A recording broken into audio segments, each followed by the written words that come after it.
बिस्मिल्लाहिर्रहमानिर्रहीम अस्सलाम वालेकुम। हम पढ़ रहे हैं public international law and today we will start law of sea. तो लॉ ऑफ सी में जो हमारा सबसे पहला टॉपिक है that is UN clause. UN clause means united nation convention on law of sea. United nation ने लॉ ऑफ सी को codify करने के लिए जितने भी कन्वेंशंस किए उनको जनरली एक नेम दे दिया UN clause. UN clause, United Nation Convention on Law of Sea. What is the origin of this law of sea? Now first we will see कि what is the origin of law of sea. Origin of law of sea is कि जो आपकी land countries हैं, यानी कि दो countries के दरमियान अगर लैंड सेम है तो जो लैंड है वो फिक्स भी है, उसकी मार्किंग भी हुई पड़ी है कि इस साइड पे पाकिस्तान है, इस साइड पे इंडिया है। तो इसी मार्किंग और इसी फिक्सिंग के तहत वो आपस के जो रिलेशंस हैं उनको मैनेज करते हैं। तो अगर जो सी है, सी की बाउंड्रीज़ को फिक्स ना किया जाए तो जो कोस्टल कंट्रीज़ हैं उनके आपस के रिलेशंस जो हैं वो मैनेज नहीं हो सकते।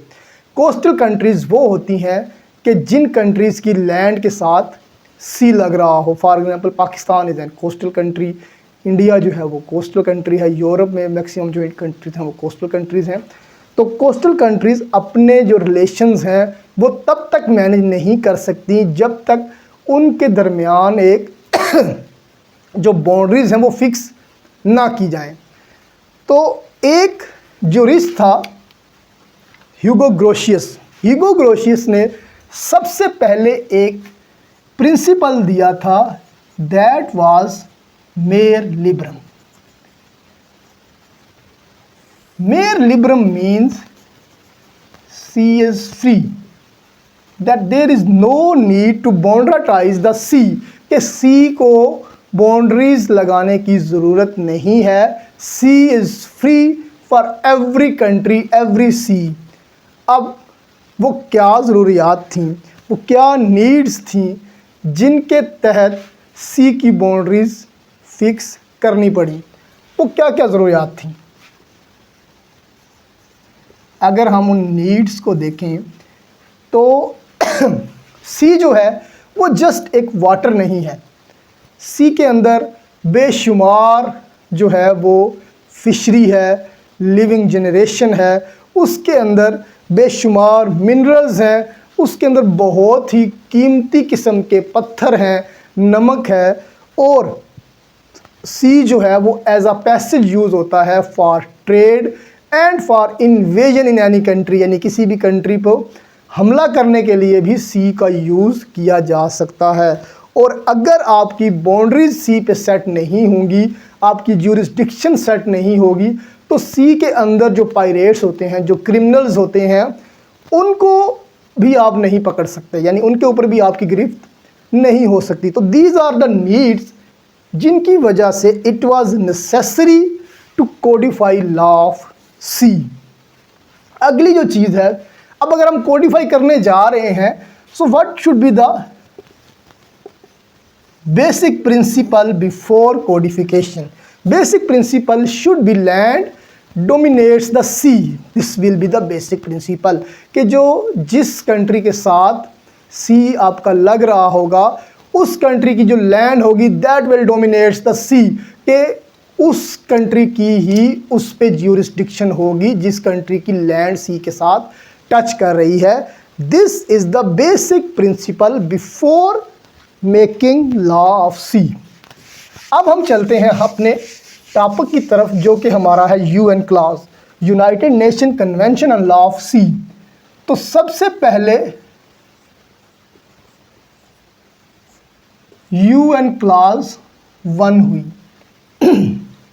जब वर्ल्ड वार हुई तो वर्ल्ड वार के बाद जिन कंट्रीज़ ने उस वर्ल्ड वार में पार्टिसिपेट किया वो उनका नज़रिया ये बन गया कि अगर हमारी जो टेरिटरी है वो सी के अंदर एक्सपेंड कर जाती है, यानी कि ज़्यादा हो जाती है, तो ऐसी सूरत में हम दूसरी कंट्री पे अच्छे तरीके से हमला भी कर सकते हैं और अपने ऊपर अगर कोई हमलावर होता है तो उसको रोक भी सकते हैं। तो एक कॉमन जहन बन गया सारी कंट्रीज़ का कि जो टेरिटरी है सी की उसको एक्सपेंड करना चाहिए। अब यूनाइटेड नेशन जो कि नई नई बनी थी, उसने भी इस मसले को देखा, सोचा, और उसने सोचा कि हमें इस पे एक कन्वेंशन करना चाहिए और हमें जो है इसको कोडिफाई करना चाहिए कि कितनी लिमिट में आप ये काम कर सकते हैं और कितनी लिमिट में आप ये काम नहीं कर सकते। तो इस पे उन्होंने फर्स्ट कन्वेंशन जो बुलाया, जो कि स्टार्ट हुआ 24 फेब 1958 और एंड हुआ जाके 29 अप्रैल 1958। No, what was the agenda of this UN class? The agenda was to fix territorial sea and contiguous zone,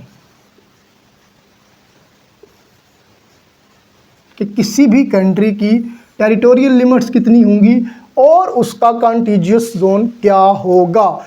ये टेरिटोरियल लिमिट्स और कॉन्टिजियस जोन मैं आपको अपनी अगली वीडियो में तफसीलन बताऊंगा। उसके बाद हाई सी कहाँ से शुरू होगा and fishing and conservation of resources पे किसका कितना हक होगा, and what will be the limit of continental shelf. Continental shelf is also sea limit, we will discuss it in our next video. So these were the agenda points of UN class 1 कि आपने territorial limit set करनी है, आपने high सी को देखना है, आपने continental shelf को जो है ना वो डिसाइड करना है, और आपने डिसाइड करना है कि कितने एरिया में आप फिशिंग कर सकते हैं और कितने एरिया से आप रिसोर्सेज निकाल के उनको यूज़ कर सकते हैं। But this UN class was failed, क्योंकि हर कंट्री का एक माइंडसेट बना हुआ था कि हमें एक्सपेंशन चाहिए, we want to expand our territorial limits of the sea. तो कोई भी कंट्री जो है इन लिमिट्स पे जो यूएन क्लास ने दी एग्री ना हुई। उसके बाद अगली यूएन क्लास, जिसको यूएन क्लास 2 कहते हैं, वो हुई यूएन क्लास 2। यूएन क्लास 2 जो है वो स्टार्ट हुई 17 मार्च 1960 से 26 अप्रैल 1960। The agenda was the same as was in UN class 1, कि यूएन क्लास 1 में जो एजेंडा था वही सेम एजेंडा इसी में भी था, but this was also failed due to the same reason of UN class 1। Reason क्या थी वो मैंने आपको अच्छे तरीके से समझा दी है। The next UN class was UN class 3। This was the final UN class and longest UN class, which was started in 1973 and ended in 1982। और उसके बाद जब ये बाइंडिंग आई, जब ये केम इनटू फोर्स आई, तो ये आई 14 नवंबर 1994 1994। After 21 years of his first meeting, UN class 3 जो है वो केम इनटू फोर्स आई। 160 कंट्रीज़ ने इसमें पार्टिसिपेट किया और बिल आखिर वो कुछ फीचर्स पे राज़ी हो गए। अब वो फीचर्स क्या थे उनको हम देख लेते हैं।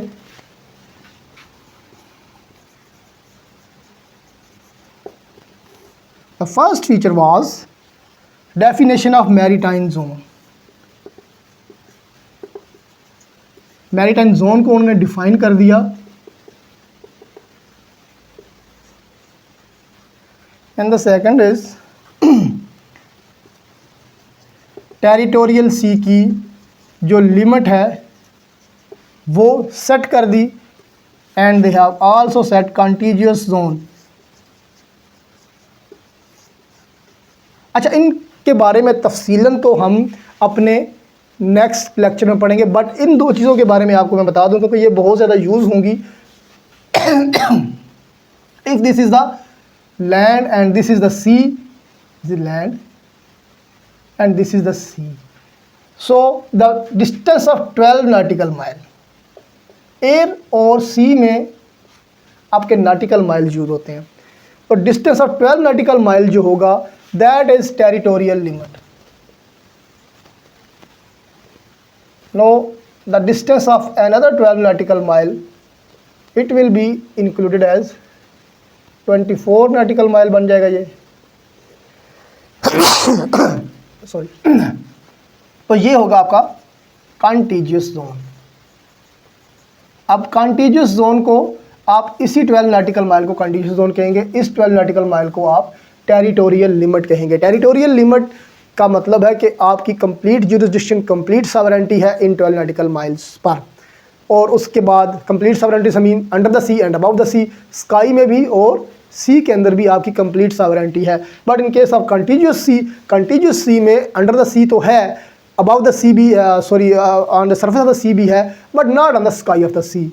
सो ये जो दो चीज़ें हैं ये कॉमनली यूज़ हो रही हैं आगे, इसलिए मैंने कहा आपको ये बता दूँ। उसके बाद उन्होंने सेट किया EEZ।